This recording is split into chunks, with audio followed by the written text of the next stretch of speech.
Assalamualaikum warahmatullahi wabarakatuh. Selamat siang sahabat religi, apa kabar Anda pada hari ini? Semoga selalu sehat dan dalam lindungan Allah Subhanahu wa Ta'ala. Bersama saya Sofatus Sodikoh, kita kembali lagi dalam program podcast Kemenak Rembang. Kali ini kita akan membahas tema yang sangat menarik yang tengah dicari-cari oleh banyak orang, terutama bagi pegawai honorer di lingkungan Kemenak Rembang, yaitu tentang pendataan pegawai non-ASN di lingkungan kantor Kementerian Agama Kabupaten Rembang. Untuk membahas tema pada hari ini, kita sudah mendatangkan narasumber yang berkompeten di bidangnya, yaitu Kepala Sub Bagian Tata Usaha Kemenak Rembang, Bapak Haji Muhammad Muksan, SAG MPDI. Selamat siang Pak Muksan. Selamat siang Mbak Iko. Ya, Assalamualaikum. apa kabar Pak, sehat, ya? Alhamdulillah sehat. Alhamdulillah.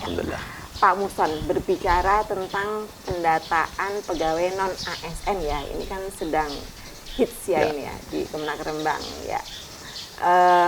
Bisa disebutkan Pak, dasar dari penyelenggaraan pendataan non-ASN ini, dasar hukumnya itu apa saja sih Pak? Baik Mbak Iko, terima kasih. Bicara tentang dasar hukum, ada beberapa yang bisa kita sebutkan. Yang pertama adalah Peraturan Pemerintah Nomor 49 Tahun 2018 tentang manajemen pegawai pemerintah dengan perjanjian kerja. Kemudian yang kedua, Surat Menteri Pendayagunaan Aparatur Negara dan Reformasi Birokrasi Nomor B/M-SM.02.03 tertanggal 31 Mei 2022 tentang status kepegawaian di lingkungan instansi pemerintah pusat dan pemerintah daerah, di mana sebagaimana amanat di dalam Undang-Undang ASN Nomor 5 Tahun 2014 dan juga PP Nomor 49 Tahun 2018 itu disebut bahwa ASN itu terdiri dari dua jenis. Ya. Yang pertama adalah PNS, yang kedua adalah P3K, pegawai pemerintah dengan perjanjian kerja. Dan ada waktu 5 tahun bagi instansi pemerintah untuk bisa memenuhi amanat regulasi itu, dan jatuh temponya adalah pada tanggal 28 November tahun 2023. Kurang lebih setahun lagi Pak ya. Ya. Kemudian bisa kami sebutkan dasar hukum yang ketiga, yakni Surat Menteri Pendayagunaan Aparatur Negara dan Reformasi Birokrasi Nomor B/SM.01.00/2022 tertanggal 22 Juli 2022 tentang pendataan tenaga non-ASN di lingkungan instansi pemerintah. Jadi memang pendataan ini menindaklanjuti dari surat Menpan RB yang tertanggal 22 Juli 2022. Begitu Pak Iko. Ya. Banyak ya, sudah jelas dasar hukumnya sehingga kita sah ya Pak ya melakukan pendataan pegawai non-ASN ini. Lantas tujuan Pak, tujuan daripada pendataan non-ASN ini sebenarnya mau dibawa kemana ini pendataan non-ASN ini Pak?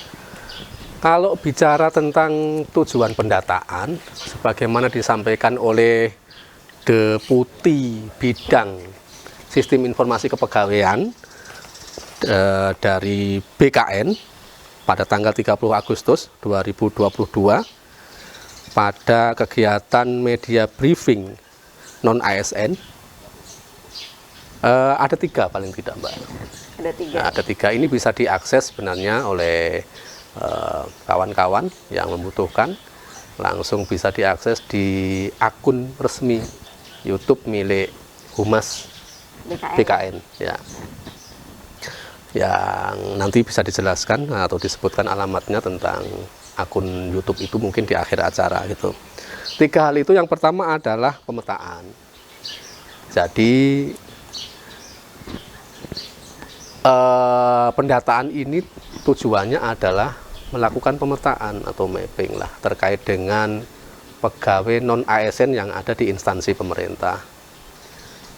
Paling tidak dengan pemetaan itu nanti akan ada gambaran seberapa banyak sih sebenarnya pegawai non ASN itu dan sebarannya seperti apa dan hal-hal yang lain, sehingga kemudian akan memunculkan semacam database begitu. Nah, yang kedua setelah munculnya database adalah terkait dengan penyusunan kebijakan. Pastinya karena memang dalam undang-undang sendiri disebut bahwa ASN itu hanya ada 2 jenis itu, yakni PNS dan P3K, maka tentu butuh sebuah kebijakan bagaimana mencari solusi terkait dengan non ASN ini. Pegawai non ASN ini kan berarti tidak ada di 2 jenis tadi itu kan, bukan PNS dan bukan P3K. Kemudian yang ketiga tujuannya adalah untuk penyelesaian dengan pengawasan. Jadi ini memang tahap demi tahap dan saat ini tahapannya memang sedang pemetaan. Bagaimana nanti kelanjutannya? Saya kira nanti pasti akan ada kelanjutan atau tindak lanjut dari proses-proses yang sedang berjalan ini, begitu. Ya, lantas siapa saja sih Pak ini yang berhak ikut pendataan pegawai non ASN ini? Kalau berbicara tentang siapa saja yang berhak mengikuti pendataan ini, kalau kita mengacu ya, pada surat honorer, Pak, berhak ikut pendataan ini? Ya tentu yang memenuhi persyaratan. Ya, tentu yang memenuhi persyaratan. Kalau kita mengacu pada surat Menteri Pan-RB yang tertanggal 22 Juli 2022 yang nomornya tadi sudah saya sebutkan, B/M1-M.M.01.00/2022 tentang pendataan tenaga non ASN di lingkungan instansi pemerintah. Maka yang berhak mengikuti pendataan adalah yang pertama, berstatus tenaga honorer kategori 2 atau THK 2 yang terdaftar dalam database Badan Kepegawaian Negara dan pegawai non ASN yang telah bekerja pada instansi pemerintah. Jadi ada 2 kelompok sebenarnya ya. Yang pertama adalah dulu disebut dengan K2 begitu, dan pegawai non ASN. Kemudian syarat yang kedua, mendapatkan honorarium dengan mekanisme pembayaran langsung yang berasal dari APBN untuk instansi pusat ya, untuk instansi pusat dan APBD untuk instansi daerah, dan bukan melalui mekanisme pengadaan barang dan jasa baik individu maupun pihak ketiga. Kemudian syarat ketiga, diangkat paling rendah oleh pimpinan unit kerja, kepala kantor dan sebagainya, pimpinan unit kerja. Kemudian yang keempat, telah bekerja paling singkat 1 tahun pada tanggal 31 Desember 2021. Paling singkat 1 tahun pada tanggal 31 Desember. Artinya, kalau memang masa kerjanya itu tidak terputus, maka setidaknya dia bekerja mulai 1 Januari. Ya, 1 Januari atau 2 Januari begitu ya. Saya kira itu jadi dimulai di Januari 2021. Tetapi memang kebijakannya itu sebenarnya tidak harus berturut-turut. Misalnya sempat vakum itu nggak apa-apa, tapi diakumulasi paling tidak 1 tahun per 31 Desember 2012. Kemudian yang terakhir, berusia paling rendah 20 tahun dan paling tinggi 56 tahun pada tanggal 31 Desember 2021. 56 tahun ya? Ya, 56 tahun, paling tinggi dan paling rendah adalah 20 tahun pada 31 Desember 2021. Jadi tidak semuanya, memang pada akhirnya kalau kita bicara tentang Rembang ya ada beberapa pegawai non ASN yang memang belum atau tidak memenuhi persyaratan, misalnya karena usia yang sudah lebih dari 56 tahun atau masa kerja yang kurang dari 1 tahun. Begitu Mbak Iko. Ya. Lantas tahapan-tahapannya Pak sudah sejauh mana Pak ini Pak? Mungkin bisa jelaskan tahapan dari awal sampai akhir nanti? Kalau kita bicara tahapan, sebenarnya sudah ada timelinenya Mbak ya. Ada timelinenya ya? Sudah ada timelinenya, dan saya kira ini sudah sangat diketahui lah, khususnya oleh kawan-kawan pegawai non ASN. Tapi tidak apa-apa, mungkin kita sampaikan secara ringkas, karena memang sebagian proses itu sudah kita lewati. Ya. Kita sekarang sebenarnya sudah ada di tahap keempat Mbak. Jadi tahap pertama tanggal 1 September 2022, itu rapat koordinasi pembahasan pendataan non ASN. Kalau kita bicara Kemenak ya Kementerian Agama gitu. Ya. Dulu kami sempat mengikuti via Zoom meeting. Kemudian tanggal 1 sampai 2 September 2022 itu penyampaian data admin sistem aplikasi satuan kerja. Jadi setiap satker ada admin tersendiri begitu ya, ditugaskan seorang admin begitu. Kemudian tanggal 2 sampai 9 September adalah input data pegawai non ASN pada sistem aplikasi Kemenak. Jadi admin yang menginput data ini di aplikasi milik Kemenak. Kemudian tanggal 10 September adalah impor data pegawai non ASN pada sistem aplikasi BKN. Jadi setelah diinput di aplikasi milik Kemenak tadi itu, kemudian dilakukan proses impor data pada sistem BKN. Dan sekarang tahapannya, sekarang pada saat ini ya, kita ada di tahap keempat, yaitu tanggal 11 sampai 30 September 2022, di mana tahapannya adalah ya sampai besok ya berarti. Sampai ya, tahapannya pegawai non ASN membuat akun pendaftaran dan melengkapi unggah data kelengkapan pada sistem aplikasi BKN. Dan mungkin bisa kami sampaikan kepada para pemirsa atau kawan-kawan yang sedang membutuhkan informasi ini. Ya. Untuk Kemenak Rembang per hari ini kita kan yang bisa mengikuti pendataan ada 290 orang. 290 orang. Ya, dan yang sampai hari ini yang belum berhasil membuat akun ada 16 orang. 16 orang. Ya. Masih ada kesempatan sampai besok ya Pak ya? Masih ada kesempatan sampai besok.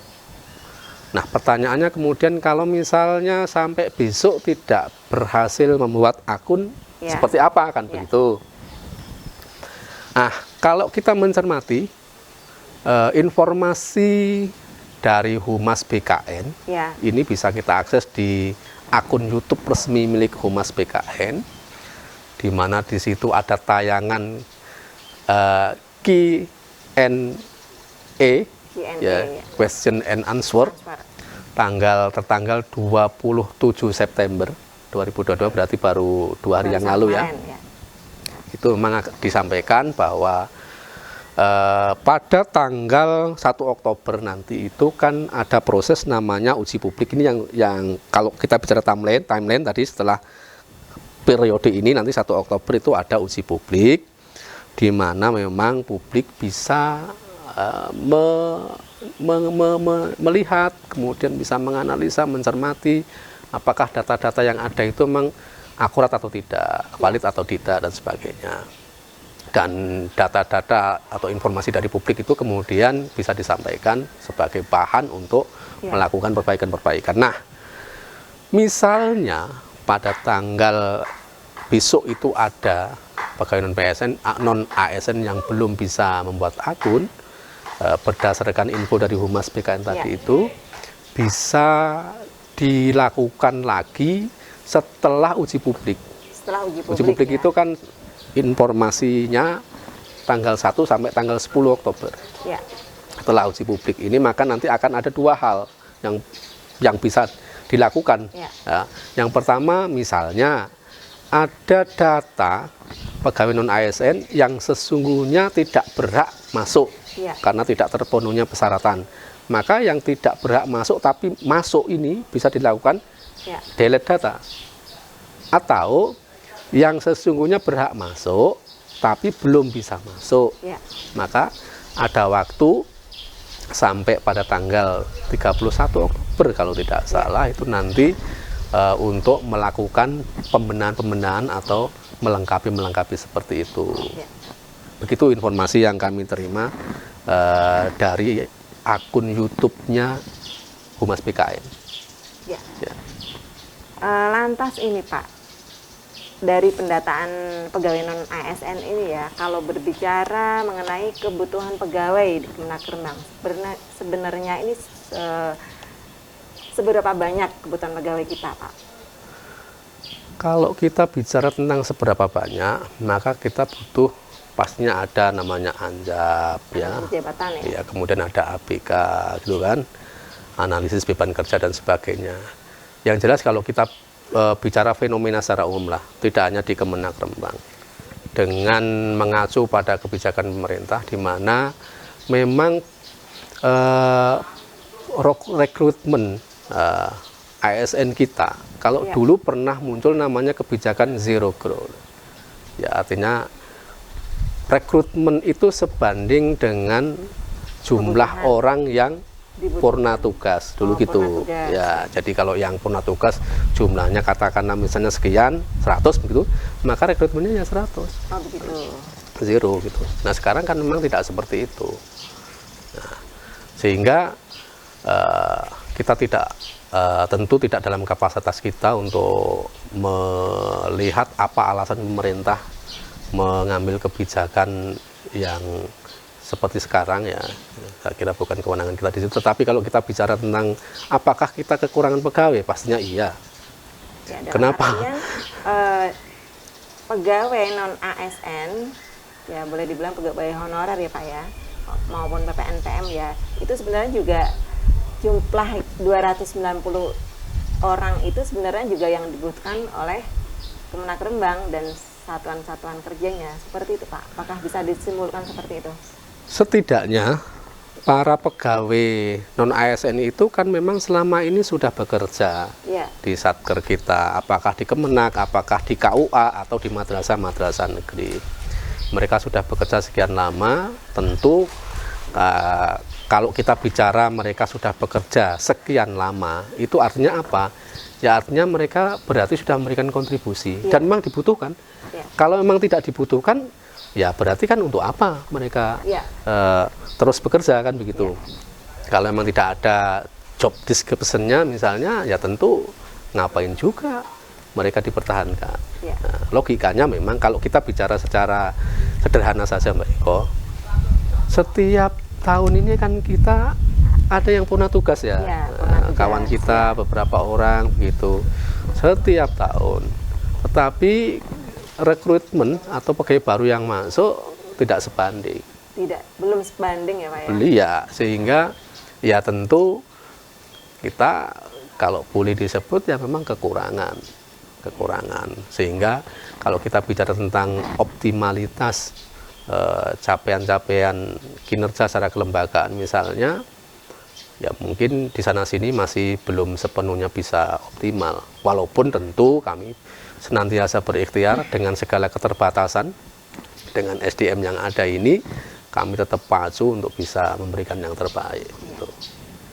Yang terakhir Pak, ini pendataan non ASN ini banyak yang menginginkan mereka bakal direkrut ya sebagai P3K tadi yang termasuk salah satu kategori ASN. Ini bagaimana Pak? Apakah kemungkinan untuk menuju ke sana? Bagaimana harapan-harapan yang seperti itu? Ya tentu kalau kita bicara tentang harapan, ya wajar saja kalau kemudian kawan-kawan punya harapan seperti itu. Karena memang menjadi pegawai non ASN itu kan juga tidak semua orang, butuh persyaratan tertentu, dan tentu juga pemerintah dalam hal ini ada ikhtiar pastinya untuk menyelesaikan pegawai non ASN ini sesuai dengan kemampuan yang ada. Tentu kami tidak bisa menyampaikan karena bukan kapasitas kita. Apakah nanti bagaimana dan sebagainya. Nah, apakah semua pegawai non ASN ini bisa jadi P3K atau apa? Saya kira itu terlalu jauh. Yang perlu kita nikmati sekarang, yang perlu kita jalani sekarang adalah proses atau tahapan-tahapan yang ada dulu. Jadi ya kita saat ini adalah ada di tahapan pemetaan ya. Nanti setelah itu ada tentu ya terkait dengan bagaimana memunculkan kebijakan ya oleh pihak-pihak yang punya kewenangan, dan yang terakhir tadi kan ada penyelesaian dengan pengawasan. Kalau orang berharap saya kira wajar-wajar saja lah Mbak. Tapi nanti seperti apa tentu pemerintah sudah punya ketentuan, punya aturan, punya mekanisme yang tentu semua itu juga diputuskan setelah mempertimbangkan segala sesuatunya dengan berbagai pihak yang memang pihak-pihak ini pihak-pihak terkait. Ya. Terima kasih Pak Muson atas waktu yang diluangkan untuk tim podcast kami. Pemirsa, demikian wawancara kita dengan Bapak Kasbag TU, Bapak Haji Mamat Muson SAG MPDI. Semoga bermanfaat.